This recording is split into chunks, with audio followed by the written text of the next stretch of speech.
Another Thriving Tuesday. My name is Susanna, and I'm one of the therapists here at CWFL. And today's topic will be COVID fatigue. I'm going to go ahead and share my screen with you all.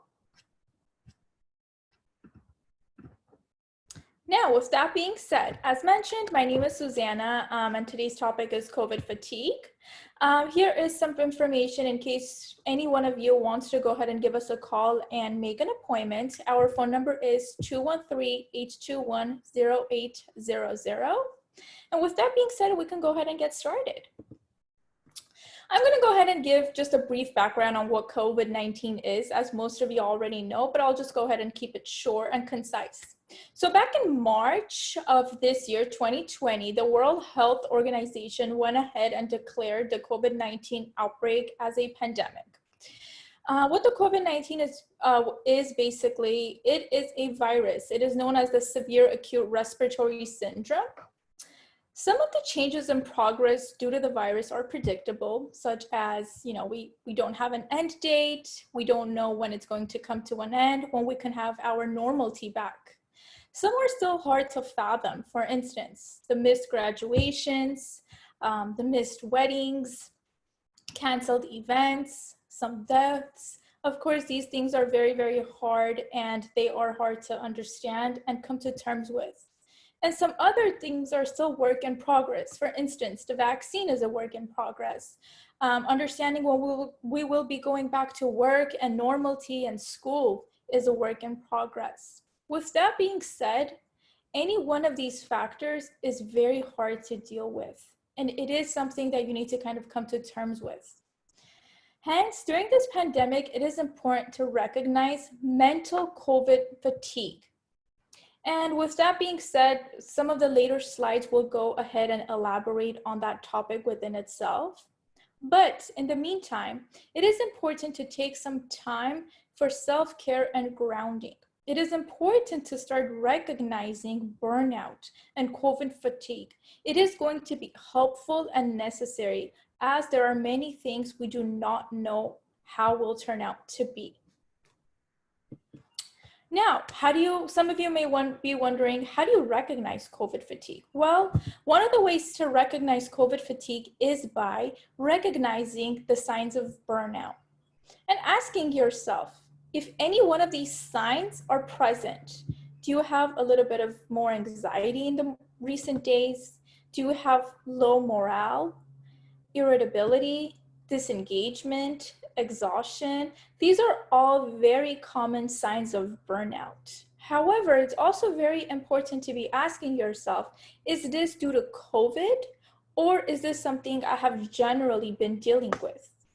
Even then, if it is something you've generally dealt with, ask yourself, has it been a little more hypervigilant and heightened ever since the COVID fatigue and the COVID-19 started? So once again, it's really important to ask yourself to take time to recognize if any one of these symptoms are present in your life and if they've been heightened after COVID-19. Self-care during COVID fatigue. Now, there is really truly no one definition anyone can provide when it comes to self-care. Many of us have a different way of dealing with stressors and with stressful situations. However, I'm going to go ahead and give some of you a few tools to kind of practice when it comes to self-care. Taking care of yourself is very important, so it is important to incorporate yourself onto your dockets and agendas. Take self-care breaks when you see the signs.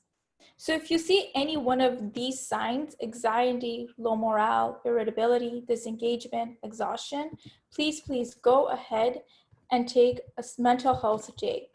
Distract yourself briefly for about 10 minutes. With activities that increase your happiness and peace of mind. Practice these 10-minute exercises every few hours in each given day. When it comes to technology, we've been using a lot of it, so decreasing the use of technology can be good during these times, especially after so many Zoom meetings, phones, computers, so on and so forth.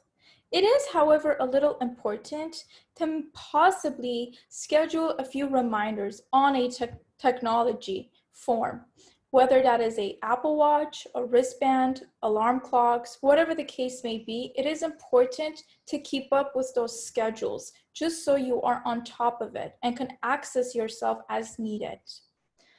Additionally, if work has been becoming a little bit more hectic in the recent times, given the fact that there's not a lot of human to human interaction as far as face to face, it's just become technology based, it is important to cultivate a positive work environment. Remind yourself, we are all in this together, and it is important for us to lift one another. Positive words for teamwork, a few kudos, praises, recognitions can't be overused during this pandemic.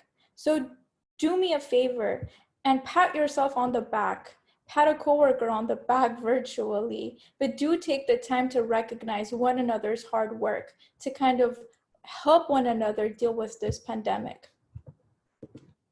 Coping mechanisms. Now, coping mechanisms in the recent days can be altered a little bit to fit a few more needs. For instance, replace those really hard and rigid words with more so lenient and flexible words. For instance, replace I should be doing this with I can be doing this. Now, that allows for you to feel in control and to empower yourself.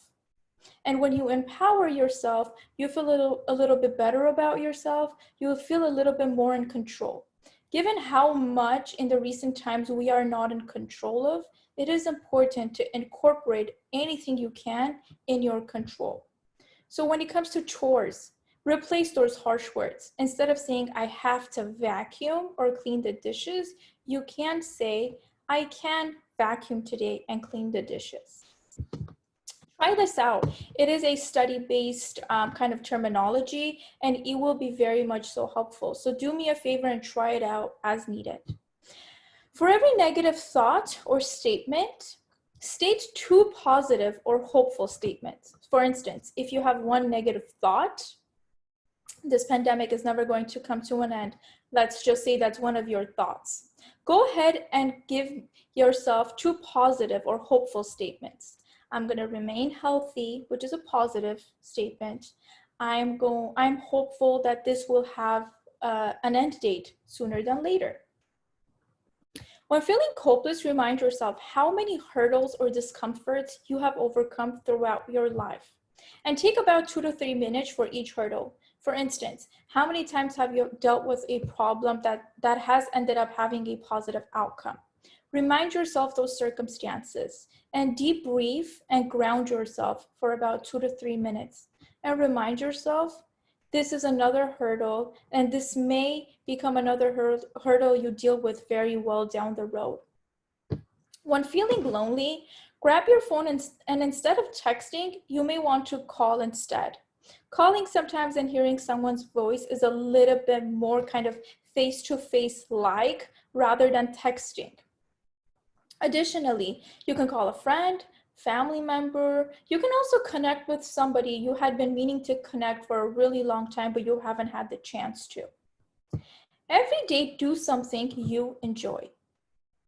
This is very, very crucial and important in this time and day.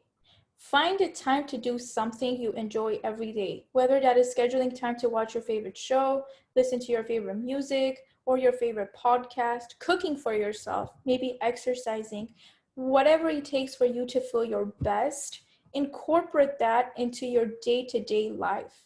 This is how you prevent COVID fatigue from accelerating and kind of getting into a deeper level you do not want to get to. You want to prevent it before it gets the better of you. So doing something every day to enjoy yourself and to enjoy whatever activity you may be carrying out is rather very important. With that being said, we have kind of reached the end of our COVID fatigue presentation. I am open to hearing any questions, comments any one of you may have. I do want to once again remind everyone that is here today, and even colleagues, friends, coworkers, you may want to mention CWFL2. You are more than welcome to do that. We are here to be part of the helping process, guiding and supporting factors that is part of, first and foremost, your benefit package. And secondly, we want to be there for every one of you. Our phone number is 213-821-0800. Give us a call Monday through Friday, and we can kind of go ahead and schedule you to be seen with one of our therapists here at CWFL. Now I'm going to end this presentation, and I'm open to hearing any comments, questions, or concerns.